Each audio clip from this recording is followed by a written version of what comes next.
What specific events or actions by Israel do you believe triggered the recent armed operation in Tel Aviv and Jaffa?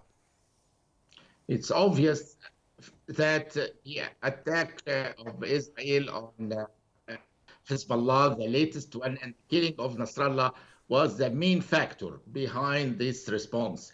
Because if we said Haniya, killing of Haniya, Ismail Haniya was the cause, why didn't it occur earlier than this? So the time relationship is crystal clear that after the killing of Hassan Nasrallah and after the latest attack, the Iranian regime was in a very difficult situation and they had to respond to show that they are still there, existent and capable of reaching Israel. So I believe the main reason is a response for the attack on Hassan Nasrallah. And do you think the reported civilian casualties in Lebanon have influenced the justification for Iran's retaliatory missile strikes against Israel? I don't think this is the main thing with the Iranian regime. I think for them, what's more than the civilian casualties is the image of the regime among its people, which was relatively humiliated after the latest several attacks. One of them was on the cell phones. Another one by attacking their military bases of missiles and the missile launchers. The third one was on Nasrallah himself. There is some element that when the civilians are suffering, Iran wants to at least not to lose them and make them feel that there is someone who is defending them. So it is a factor, but I cannot claim that it is the main factor. And do you think perhaps it gives Iran a certain amount of cover when it comes to public relations?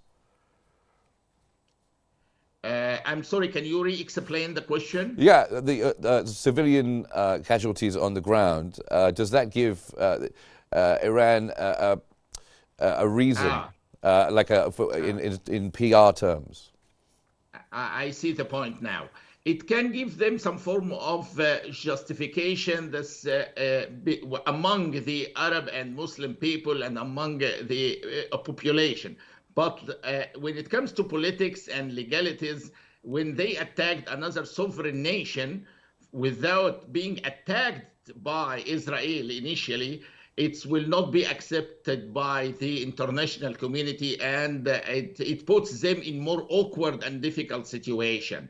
So it may help them at the people's level, but when it comes to the level of politics and their position in the United Nations and the decisions by the Security Council and the decisions of the major governments, I do believe that this attack will put them in a more awkward situation because they are attacking a sovereign nation, member of the United Nations, without being attacked by this country.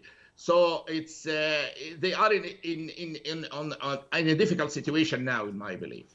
Okay, well, putting that to one side, Tawfik Hamid, and you're talking about the international community. Let's focus on the United States. What role do you think the United States should play in addressing the escalation between Israel and Iran, especially given the United States' unqualified, many times, support for Israel? The United States already have deep relations with Israel at all levels, as you know, from the military level to the intelligence level to treaties between them for common defense, shared defense in such situations.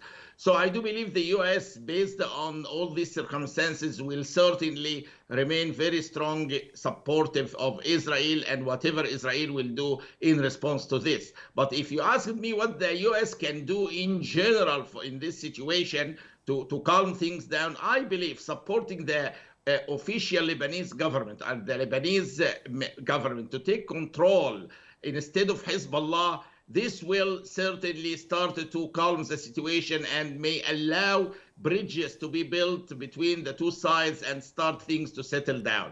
So I believe allowing or helping the Lebanese system or government or country to control its own territories and end the period of the control of Hezbollah And what do you think the likelihood is of the United States giving that support to the Lebanese government? To be honest with you, the US government now is very busy with the elections and with internal also issues that they want to solve.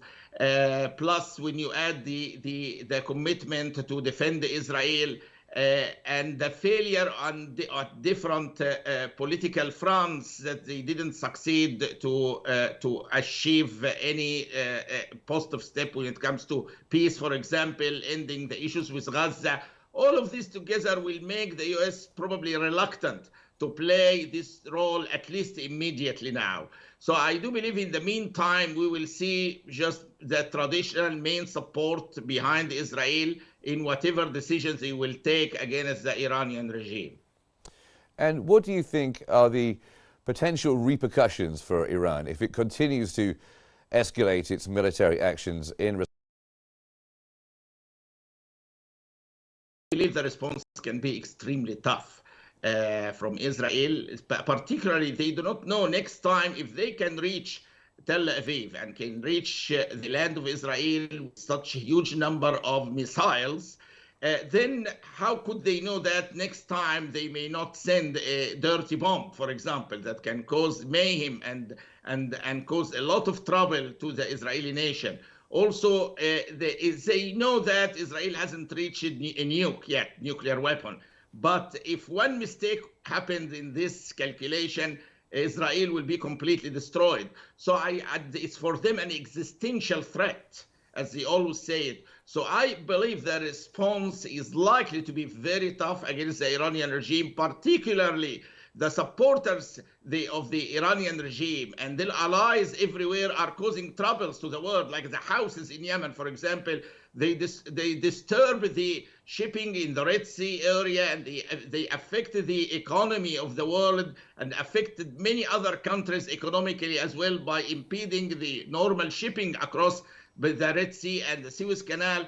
So I believe, and the Iranian regime will not have too many supporters if it collapses. So it seems that Israel might move into this direction. It's not 100% going to happen, but there is some direction into to probably give the Iranian regime a very strong attack that can affect them significantly in the electrical power, oil, possible nuclear systems underground. So if Israel is going to respond, it's likely to be a strong one.